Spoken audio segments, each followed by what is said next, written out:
పురపోరులో సత్తా చూపించాలి, రాష్ట్ర రాజకీయాల్లో పైచేయి సాధించాలి. ఇప్పుడు తెలంగాణలోని ప్రధాన పార్టీల లక్ష్యం ఇదొక్కటే. ఇందుకోసం రకరకాల వ్యూహాలు అనుసరించిన పార్టీలు తక్కువ టైంలో వాటిని అమలు చేసి అనుకున్న ఫలితాలు సాధించాలని భావిస్తున్నాయి. మున్సిపల్ ఎన్నికలకు షెడ్యూల్ వచ్చిందో లేదు, అప్పుడే పొలిటికల్ వార్ మొదలైంది. నేతల మధ్య డైలాగులు రాజకీయ క్షేత్రాన్ని హీటెక్కిస్తున్నాయి. మున్సిపల్ ఎన్నికల్లో మెజారిటీ స్థానాలు గెలుస్తామంటోంది బీఆర్ఎస్. రాష్ట్ర ప్రజలు కాంగ్రెస్ కు బుద్ధి చెప్తారని ధీమా వ్యక్తం చేస్తోంది గులాబీ పార్టీ. తప్పకుండా మంచి ఫలితాలు సాధించబోతా ఉన్నాం.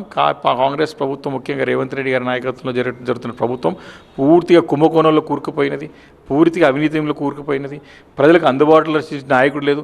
ఈ కాంగ్రెస్ పార్టీ మంత్రులు ప్రజల్లోకి వెళ్తే తిరగబడుతున్నారు వాళ్ళ పార్టీ ఎమ్మెల్యేల పైన కానీ మంత్రుల పైన కానీ. ఇది ఈరోజు రాష్ట్రంలో ఉన్నటువంటి వాతావరణం. కాబట్టి ఈ సందర్భం ఎలక్షన్స్ రావడం తప్పకుండా బీఆర్ఎస్ పార్టీకి కలిసి వస్తుంది. మంచి సీట్లు సాధించబోతా ఉన్నాం. ఈ కాంగ్రెస్ పార్టీ గుణపరచబోతా ఉన్నాం. ఎన్నిక ఏదైనా గెలుపు తమదే అంటోంది కాంగ్రెస్. మున్సిపల్ ఎన్నికల్లో బీఆర్ఎస్ బీజేపీకి ఓట్లు పడవన్నారు ఎమ్మెల్సీ అద్దంకి దయాకర్.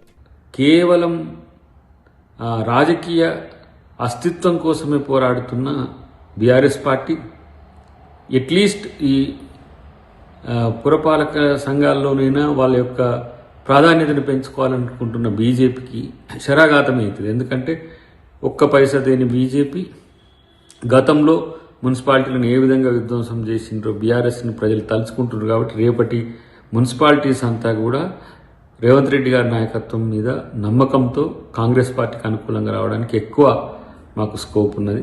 ఇక బీజేపీ కూడా మెజారిటీ స్థానాల్లో గెలుపు తమదే అంటోంది.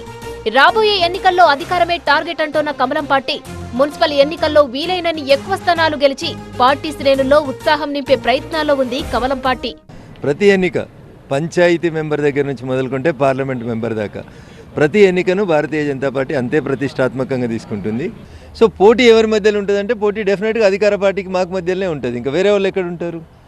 వేరే వాళ్ళకి బీఆర్ఎస్కి ఎంపీ సీట్లలో 1 సీట్ రాలే, బై ఎలక్షన్లలో 1 సీట్ రాలే, ఎంపీ సీట్లలో 0, బై ఎలక్షన్లో 0, 2 ఎమ్మెల్సీ ఎన్నికలైతే 0.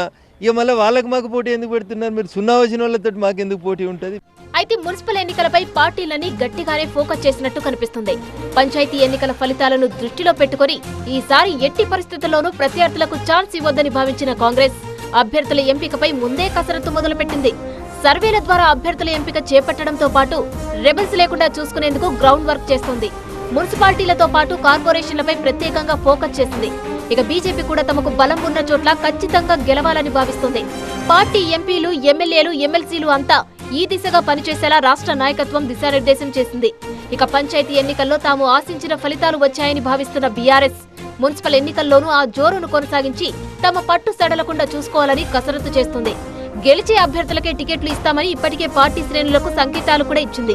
3 పార్టీలు పురపోరుపై ఫోకస్ చేయడంతో రాబోయే 2 వారాల పాటు తెలంగాణ రాజకీయం మరింత హీటెక్కే అవకాశాలు కనిపిస్తున్నాయి.